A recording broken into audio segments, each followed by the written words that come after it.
Who were the witches, and why were they hunted? Well, women, but also men, have been persecuted and even killed for being witches for most of human history. For this video though, we'll be asking what happened in the European witch craze, by far the most violent and widespread series of witch hunts the world has ever seen. Of course, any discussion of witches in history often produces more questions than answers. How did the witch craze start? Who were these women? And why were people so afraid of them? Was there any truth behind the terror, or was this a Europe-wide case of mass delusion? If you're already feeling slightly overwhelmed, the good news is that we've done the research so you don't have to. So sit back, relax, but not too much, because we're about to break down the European witch craze in numbers. To understand Europe's witch craze, it's important to understand first what a witch actually was. Because in the early Middle Ages, magic wasn't always seen as evil, and nor were magic workers. Though the church officially denied the very existence of magic, in practice every village in Europe had its local sorceress or village healer, and unless the church felt they posed a threat to their teachings, they tended to let things slide. This all begins to change in the late 12th century, with the opening of the medieval Inquisition. From here, the church in Rome will begin to concentrate its authority over Christian Europe, declaring any deviation from church doctrine as heresy. But this new Inquisition isn't just bad news for heretics. In 1233, Pope Gregory IX decides to take the Inquisition in an exciting new direction. Gregory has heard disturbing reports from Germany of a sect of devil worshippers, who have apparently taken to using black magic to conjure up little black cats. Let's call these proto-witches. The subtext behind this new Inquisition into devil-worshipping magic workers is much the same as the clampdown on heresy. If heresy is a challenge to the church's monopoly on religious doctrine, magic is a threat to the church's monopoly on miracles. Only signed-up churchmen are considered licensed miracle workers, and as a result, magic is increasingly becoming demonized. Before Gregory, the obvious problem when identifying a witch was that the line between miracle and witchcraft had been thin, but times have changed. During the Inquisition's murderous campaign against the Cathar heresy in the south of France, St. Dominic decides to show off his divine authority by levitating his Bible above a raging fire, as the Cathar's Bible burns. Slightly witchy, you might think. But, thankfully for Dominic, the difference between a saint and a witch is now very clearly defined. A saint is part of the establishment. A witch is not. Valais, Switzerland, 200 years later. Despite the burnings and the hang-up on black cats, those early witch trials were still really more about heresy than they were about old women in pointy hats. The first certified witch craze kicks off here, in Switzerland. It begins as a murderous attack on the members of a marginal Christian sect, this time the Waldensians, a group perhaps best known for their belief that anyone could be a priest and perform the sacrament and religious rites, even a woman. But in Valais, the murderous and paranoid energies of the Inquisition seem to have spilled into the realms of the spooky and supernatural. The Inquisition into the Waldensians kicks off an 8-year spree of torture, burning and beheading, in which the stereotype of the witch is born. The Inquisition discovers that the witches of Valais are in league with the devil. They eat babies out of cauldrons, cavort with demons or familiars, and fly around on enchanted chairs or broomsticks. Most shockingly of all, it's found that these Waldensian witches are practicing Black Sabbath rituals, satanically inverted church services, where the worshippers stand in line to kiss the devil on the anus. But where's all this spooky stuff coming from? Until quite recently, witches had been tolerated by the church. So what gives?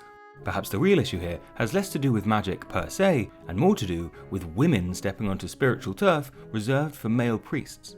It's not hard to see that it's a short jump from female-led church services to Black Sabbath rituals. Add the poor old village healer into the mix, and you've brewed yourself a perfect witch craze. In all, 367 people are killed in the Valais witch trials.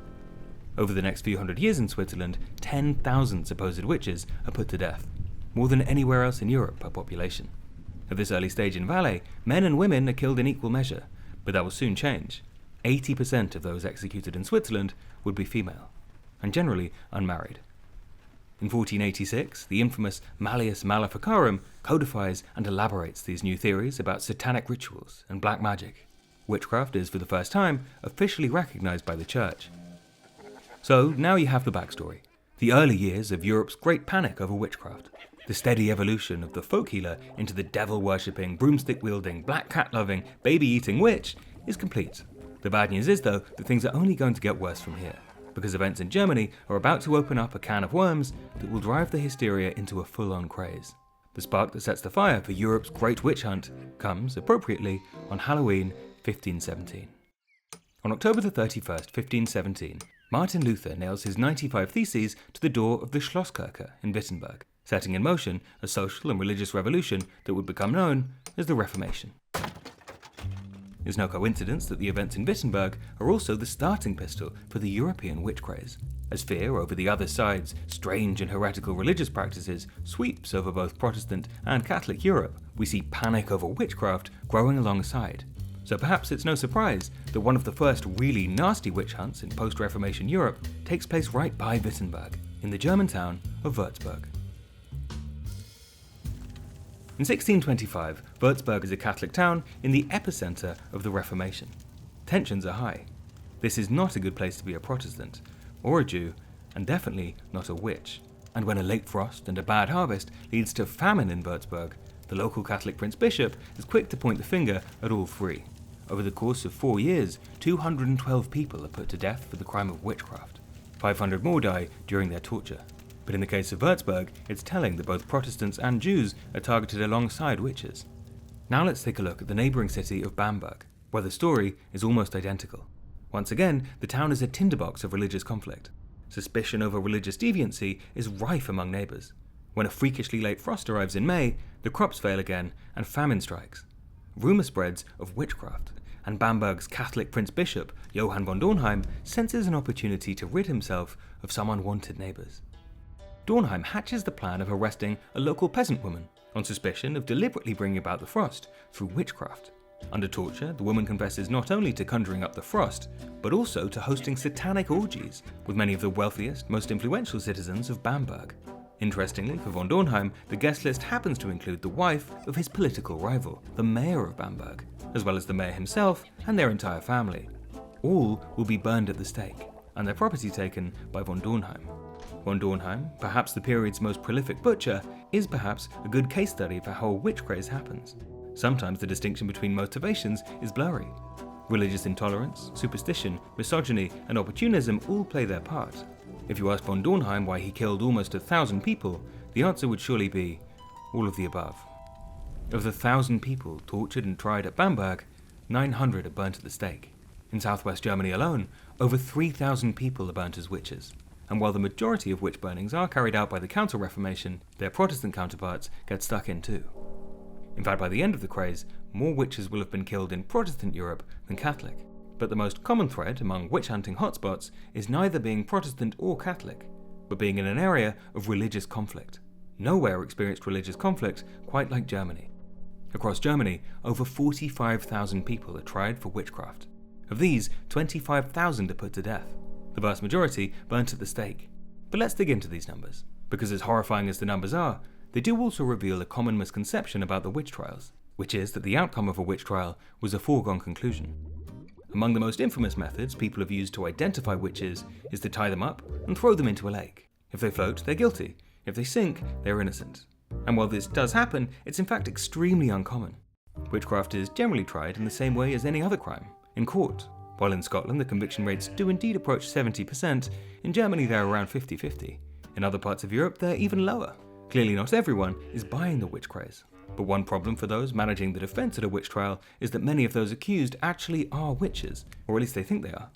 This is a world where there is no distinction between the natural and the supernatural. They're equally real facts of life. And it's not just the accusers that believe in witches, everyone does.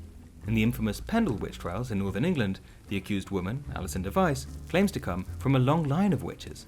And when Alison details in court how she and her grandmother sold their souls to the devil and cast spells on the village, why wouldn't they believe her?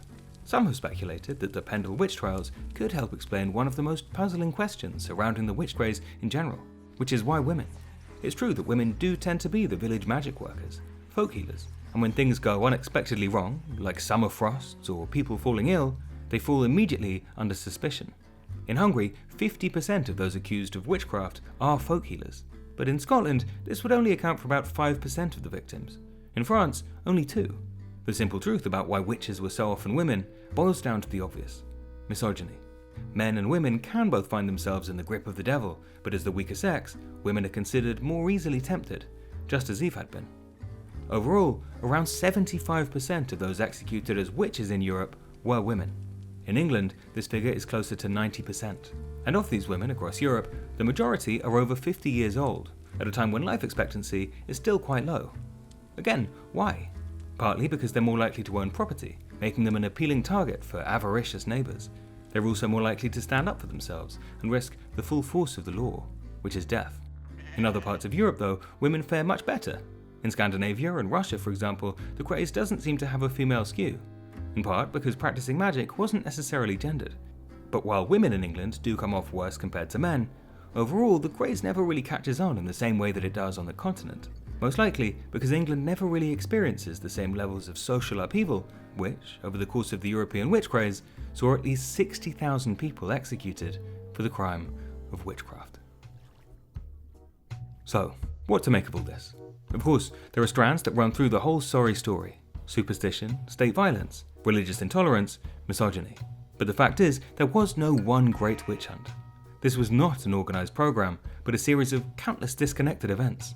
The thing to remember is that witches were a fact of life. No one doubted that black magic was being conjured, or the devil's anus being kissed. And in these times of turmoil, the devil and witches were often simply the easiest target for public rage.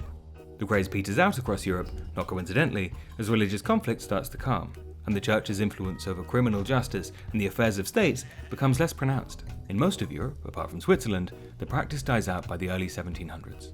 The witch craze was over. Intolerance and violent and paranoid attitudes towards women, not just yet.